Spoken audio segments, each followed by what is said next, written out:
Hi hello friends, welcome back to my channel. അപ്പോൾ ഞാനിപ്പോൾ എങ്ങോട്ടാണ് പോകണമെന്നല്ലേ? ഇത് ഞാൻ പോകുന്നുണ്ട്. എൻ്റെ കെട്ടിയ പറയുക നമുക്കെല്ലാത്തിനും പരിഹാരം ഉണ്ടാക്കാൻ, നീ അങ്ങോട്ട് ചാടല്ലേ ചാടല്ലേ എന്ന് പറയുകയാണ് കേട്ടോ.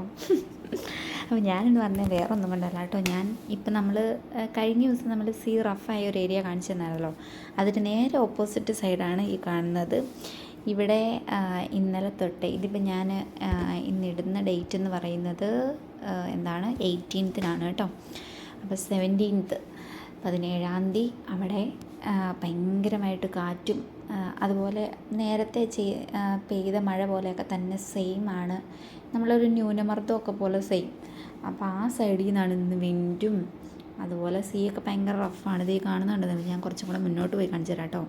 ഇത് കണ്ടോ, അവിടെയൊക്കെ നന്നായിട്ട് അടിച്ച് കയറി വരുന്നുണ്ട്. ഈ വീഡിയോയിൽ അത്രയും ക്ലിയറായിട്ട് നിങ്ങൾക്ക് ഫീൽ ചെയ്യില്ല, ഞാൻ ലാസ്റ്റ് വീഡിയോ പറഞ്ഞതുപോലെ. പക്ഷെ നേരിട്ട് ഭയങ്കരമാണ് ഇവിടെയൊക്കെ. കാര്യം നിങ്ങളിത് ആദ്യമായിട്ടായിരിക്കുമല്ലോ ഈ സ്ഥലത്ത് ഇങ്ങനെ ഒരു ഇത് കാണുന്നത്. ഞാനിവിടെ കണ്ട് നിന്നതുകൊണ്ട് എനിക്കറിയാം എത്രത്തോളം ഇത് റഫാണെന്ന്. അപ്പം ഇത് നന്നായിട്ട് വെള്ളം കയറിയിട്ടുണ്ട്. അങ്ങ് ദൂരെ ഒരു തിരമാല, ഒരു വെള്ള കളർ കാണുന്നുണ്ടോ, അത് ഉൾക്കടലാണ്. ഞാൻ അവിടെ നേരത്തെ ഒരു വീഡിയോയിൽ പറഞ്ഞിട്ടുണ്ടായിരുന്നു, അവിടെ ഒരു കുറേ കല്ലും കൂട്ടങ്ങളൊക്കെ നാച്ചുറലി ഉണ്ടായിട്ടുണ്ട് തിരകളിങ്ങനെ അടിച്ച് വരാതിരിക്കാമെന്ന്. പക്ഷെ തിരകൾ അവിടം വരെ വരുള്ളൂ, പക്ഷെ വെള്ളം അതൊക്കെ കഴിഞ്ഞിങ്ങ് കയറിയിട്ടുണ്ട് കേട്ടോ. അതേ ഇവിടെ കണ്ടോ, ഇവിടെയൊക്കെ നന്നായിട്ട് ഇപ്പോൾ ഒരാൾ മുങ്ങിപ്പോകത്തക്ക രീതിക്ക് വെള്ളമുണ്ട്. അവിടെയൊന്നും അത്ര ഇല്ല, ശരിക്കും നമ്മുടെ മുട്ടോളം വെള്ളം ഉണ്ടാവുള്ളൂ. അപ്പോൾ ഇത് കാണിക്കാൻ വന്നാൽ അപ്പം വേറൊന്നുമില്ല. Tata, bye bye.